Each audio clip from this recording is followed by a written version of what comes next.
नमस्कार, मेरा नाम सुहेल है और मेरे साथ हैं सैयद मुर्तज़ा। ईरान और इजराइल का युद्ध जारी है। इस लड़ाई में अमेरिका की एंट्री भी करीबन करीबन होने वाली है। दुनिया मान के चल रही है कि अमेरिका कभी भी एंटर कर सकता है। लेकिन इन हमलों के बीच जो मिसाइल हमले ईरान कर रहा है, जो बमबारी इजराइल कर रहा है ईरान के ऊपर, उन हमलों के बीच एक खबर आई है जो बहुत अहम है। खबर एक अमेरिकी अखबार में छपी है और क्योंकि ये एक बड़े अमेरिकी अखबार में खबर छपी है, इसलिए माना यह जा रहा है कि इस खबर में हकीकत ज़रूर है। और अगर इस खबर में थोड़ी भी सच्चाई है तो ये मान लीजिए कि इस लड़ाई का रुख जल्द पलटने वाला है। इस लड़ाई के अंदर जो पावर ऑफ बैलेंस है वो बदल सकता है। खबर क्या है मुर्तज़ा, सबसे पहले वो बताइए। सुहेल, आज ये खबर आई है कि इजराइल की जो मिसाइल डिफेंस सिस्टम है, उसकी जो मिसाइल है वो ख़त्म हो रही हैं। और ये खबर छापी है अमेरिका के वॉल स्ट्रीट जर्नल अखबार ने, जो बहुत ही प्रतिष्ठित अखबार है। और इस खबर ने इजराइल की जो पिछले 5-6 दिन की जो बढ़त है उस पर बहुत बड़ा डेंट लगा दिया है। वो इसलिए क्योंकि ईरान की अभी तक की सबसे बड़ी पावर है उसकी जो मिसाइल हमले, और जिस तरह से उसने इजराइल पर लगातार हमले किए हैं और इजराइल ने उनको रोकने की कोशिश की है, तो बराबर की टक्कर देखी जा रही है। लेकिन अब ऐसे वक्त में खबर कि इजराइल की जो मिसाइल डिफेंस सिस्टम है उसकी मिसाइल खत्म हो रही है, ये नेतन्याहू के लिए ऐसे है कि उनके पैरों तले जमीन खिसक गई है। देखिए, अभी तक इस लड़ाई में ईरान में करीबन करीबन 600 लोगों की मौत हो चुकी है। इजराइल में भी करीबन 25 लोग मारे जा चुके हैं। अब ये जो इतना बड़ा आंकड़ों में आपको फासला दिखाई दे रहा है वो इसी वजह से है कि इजराइल के पास एक एयर डिफेंस सिस्टम मौजूद है। एक ऐसे इंटरसेप्टर्स मौजूद हैं जो ईरान की तरफ से आने वाली ज़्यादातर मिसाइलों को, करीबन करीबन 60-70% मिसाइलों को हवा में ही नाकाम कर देते हैं।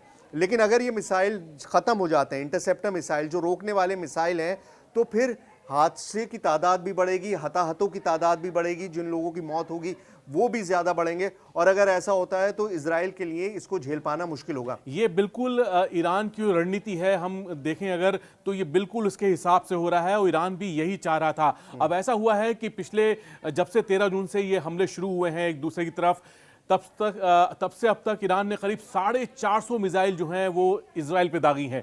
अब इन 450 मिसाइलों में जैसे कि दावा किया जा रहा है कि 60% जो मिसाइल जो है रोक ली हैं।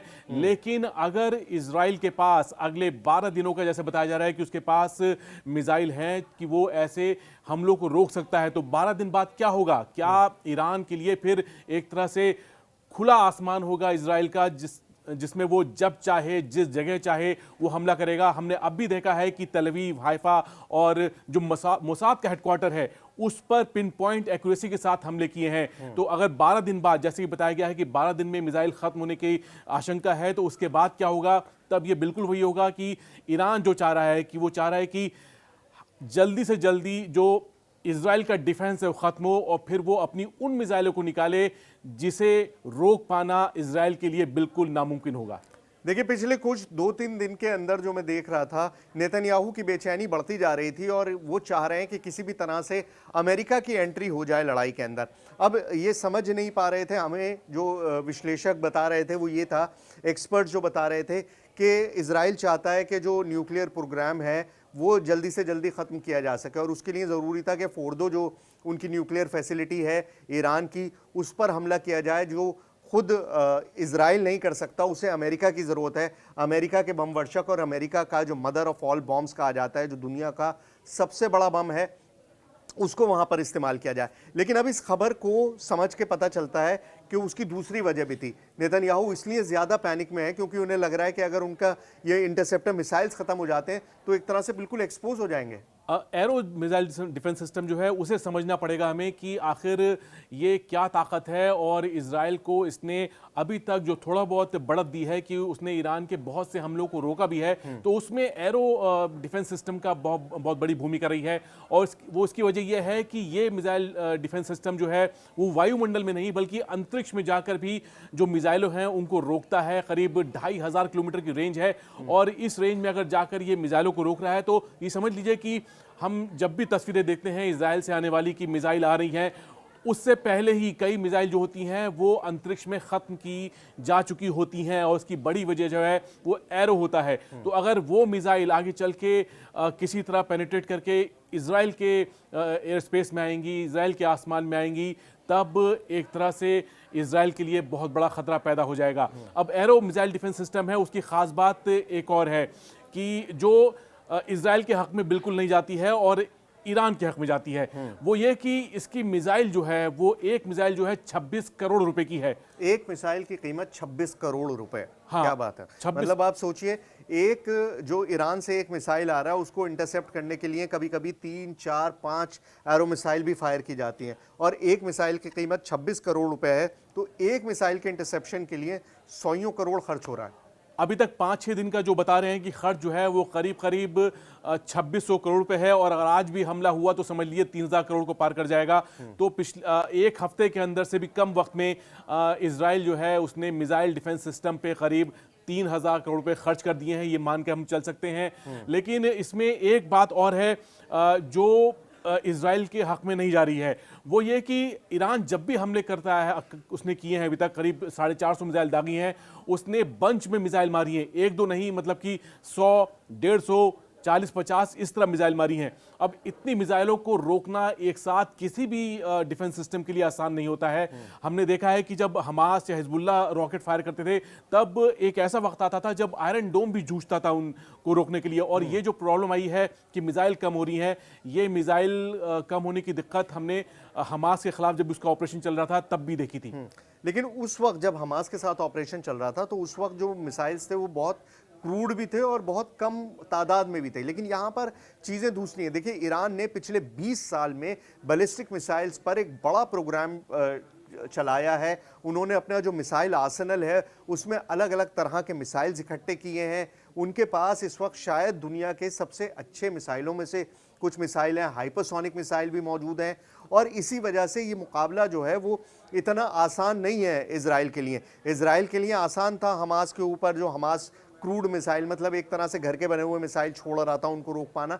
लेकिन यहाँ पर मामला दूसरा है। यहाँ पर एक तो तादाद भी ज़्यादा है, क्वालिटी में भी फ़र्क है, और दूसरा ये है जो एक्सपर्ट्स, ईरानियन एक्सपर्ट्स बता रहे हैं वो ये है कि हर हमले के साथ वो अपने हमलों को और ज़्यादा रिफाइन कर रहे हैं, वो सीख पा रहे हैं, उन्हें पता चल पा रहा है कि जो इजरायली इंटरसेप्टर्स हैं वो किस तरह काम कर रहे हैं और उनसे बचने की तकनीक क्या होगी। लेकिन इसमें एक बड़ी बात यह है कि ईरान जो है वो डिकॉय इस्तेमाल कर रहा है। अब डिकॉय इस्तेमाल करने का मतलब है कि अगर वो 50% डिकॉय भी इस्तेमाल करता है, मतलब 100 मिसाइल दागी, उसने 50 मिसाइल ऐसी हैं जो नकली मिसाइल हैं। हाँ, डिकॉय का मतलब मैं वही बताना चाह रहा था कि डिकॉय का मतलब ये होता है, खासतौर से जंग में बहुत इस्तेमाल किया जाता है। डिकॉय होता है कि नकली मिसाइल, मतलब एक ऐसा मिसाइल जिसमें कोई वॉरहेड नहीं है, कोई एक्सप्लोसिव नहीं है, वो सिर्फ एक मिसाइल है जो हवा में उड़ा है। अब नीचे जो इंटरसेप्टर है उसे नहीं पता कि वो डिकॉय है, वो तो उसे असल मिसाइल समझ के उसको रोकने की कोशिश कर रहा है। मतलब वो एक खाली खोल सा है, वो उड़कर आया और नीचे से आपकी जो ये आप बता रहे हैं 30 करोड़ की मिसाइल है, कितने की मिसाइल है इजराइल की, वो आके उसको खत्म कर रही है। तो डिकॉय मिसाइल से भी बेवकूफ़ बनाया जा रहा है। और ये रणनीति तो आज की नहीं है, ये रणनीति तो सदियों पुरानी है। हाँ, बिल्कुल। और सेकेंड वर्ल्ड वॉर में इसका काफ़ी इस्तेमाल हुआ था, और हमने हर जंग में इसका इस्तेमाल देखा है।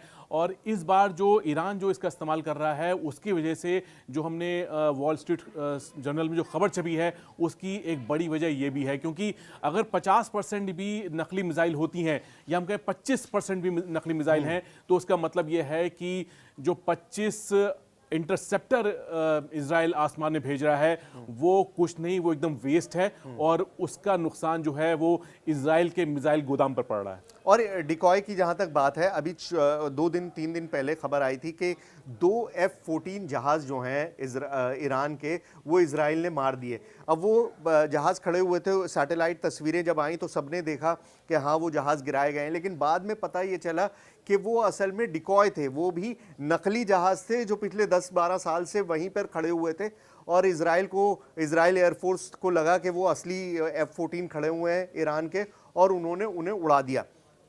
क्या ये जो मिसाइल ख़त्म होने की बात हो रही है कि मिसाइल ख़त्म हो जाएंगे, ये इंटरसेप्टर्स ख़त्म हो जाएंगे, अगर इजराइल क्या इनको और नहीं बना रहा है? बना भी तो रहा होगा, लगातार कारखाने उनके युद्ध के काम कर रहे हैं, अमेरिका से भी मिसाइल ले रहे हैं, तो उनको रेप्लेनिश भी तो करेंगे, उनका पूरा भी तो देखिए करेंगे उन्हें। एक बड़ा स्टॉक होगा, इसमें कोई शक नहीं, क्योंकि इजराइल ने अगर ईरान से युद्ध शुरू किया है तो उसे मालूम है कि ईरान की मिसाइल कितनी है। हम जानते हैं कि वो हज़ारों की तादाद में है। और एक लेख पढ़ा था मैंने जिसमें बताया गया था कि एक जनरल के हवाले से कहा गया कि ईरान जो है वो मिसाइल ऐसे बना रहा है जैसे सिगार बनाए जाते हैं या सिगरेट बनाई जाती हैं। तो अगर ईरान की तैयारी इतनी बड़ी है तो इजराइल की तैयारी भी मामूली नहीं होगी। उसे मालूम है कि ईरान की मिसाइलों को कैसे रोकना है, लेकिन उसकी कैलकुलेशन कहाँ पे ख़राब हो गई है, वो उसने शुरू में जिस तरह से हम कहेंगे शॉक एंड एव वाली जो कार्रवाई की ईरान के ऊपर, 13 जून को उसने बहुत से कमांडर्स को मार दिया, तो उसे लग रहा था कि जो कमांड स्ट्रक्चर जो है ईरान की सेना का वो टूट जाएगा, वो बिखर जाएगा और एक अफरा तफरी फैल जाएगी और इसका फ़ायदा उठाकर वो बाकी जो ऑपरेशन है बहुत आराम से अंजाम देगा। तब उसके जो मिसाइल अटैक्स जो हैं वो भी कारगर नहीं होंगे। लेकिन ईरान ने इसको गलत साबित किया है और जो सेकंड लाइन थी जो कमांडर्स के मारे जाने के बाद, वो सेकंड लाइन थी, उन्होंने फौरन उस जगह को भरा। और हम देख रहे हैं कि पिछले जो 6 दिन के अंदर जिस तरह से ऑपरेशन हुए हैं ईरान के, उसमें कोई ऐसी कमी नहीं है जिसमें हम देखें कि ईरान एरोस्पेस फोर्स के जो कमांडर थे आमिर अली हाजीजादे, उनके मरने का कोई नुकसान ईरान की मिसाइल पावर को हुआ है।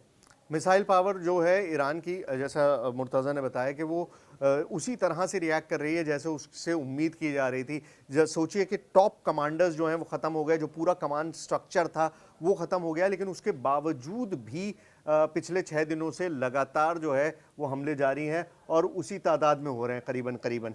मतलब आपने पूरी कोशिश की थी कि शुरुआत में ही इस लड़ाई को, क्योंकि देखिए इजराइल के पक्ष में चीज़ ये है कि वो लड़ाई को छोटे से छोटा रखे और ईरान के पक्ष में ये है कि वो लड़ाई को जितना ज़्यादा लंबा खींचेगा उतनी मुश्किलें इजराइल की बढ़ती जाएंगी।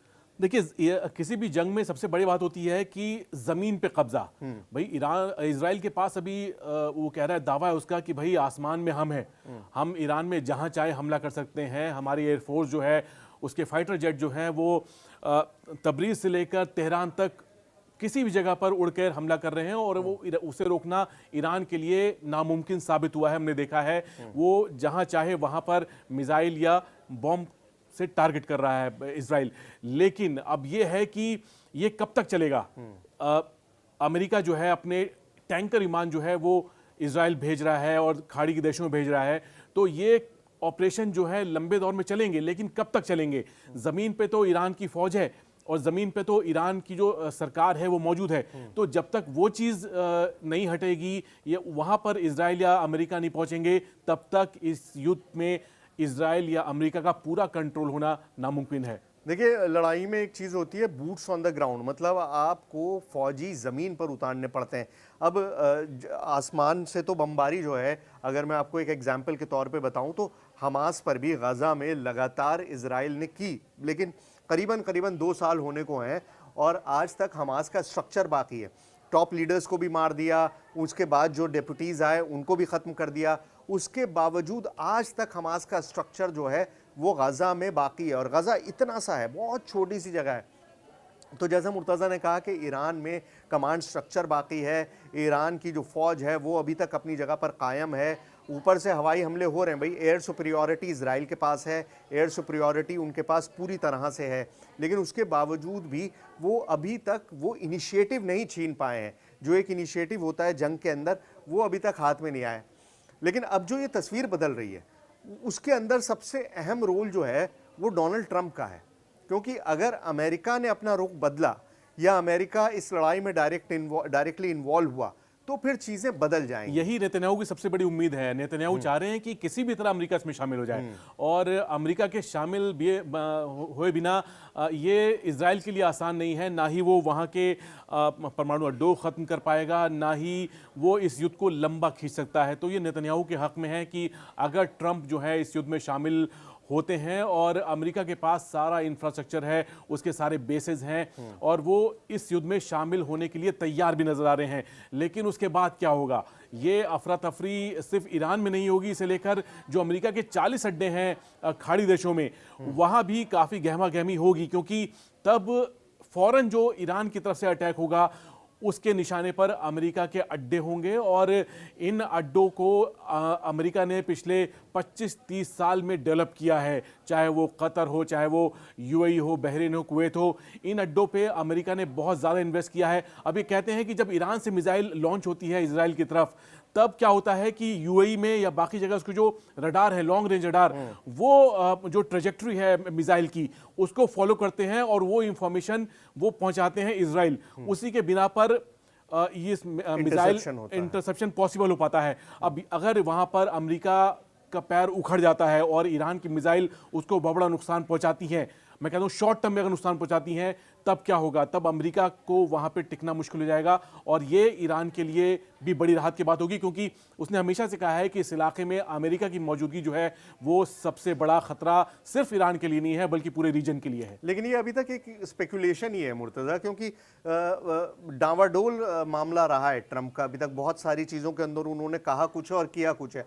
इनफैक्ट जो कहा है उसके ऑपोजिट ही चीज़ें की है और अभी तक उन्होंने कमिट नहीं किया है वॉर के लिए। इस लड़ाई में उन्होंने अभी तक कमिट नहीं किया। उन्होंने इशारे इस तरह से दिए हैं। कल भी उन्होंने ट्वीट करके कहा कि हमें पता है कि अयातुल्ला अली खामनेई कहाँ पर छुपे हुए हैं, लेकिन अभी हम उनको नहीं मारेंगे। मतलब एक देश के प्रेसिडेंट की तरफ से इस तरह की भाषा जो है, ट्विटर पे उसको लेके काफ़ी आलोचना भी हुई कि इस तरह की भाषा कोई प्रेसिडेंट यूज़ कर रहा है किसी और देश के हेड ऑफ स्टेट के लिए।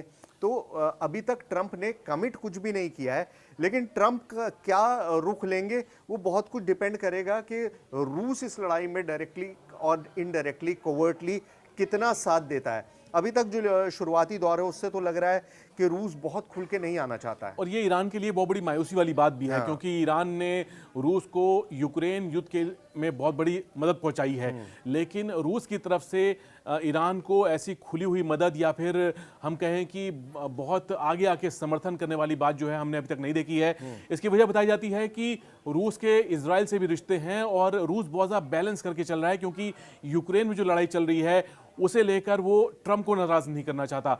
लेकिन पुतिन को हम जानते हैं कि पुतिन ने पश्चिम एशिया में, चाहे वो बशर अल असद को जब 2015 के आसपास जब रूस जो है वहाँ शामिल हुआ था जंग में, तब भी वो ईरान के कहने पे ही वहाँ गया था और तब ये बशर अल असद को हटाने वाली जो प्लानिंग थी वो भी अमेरिका और इजराइल की थी।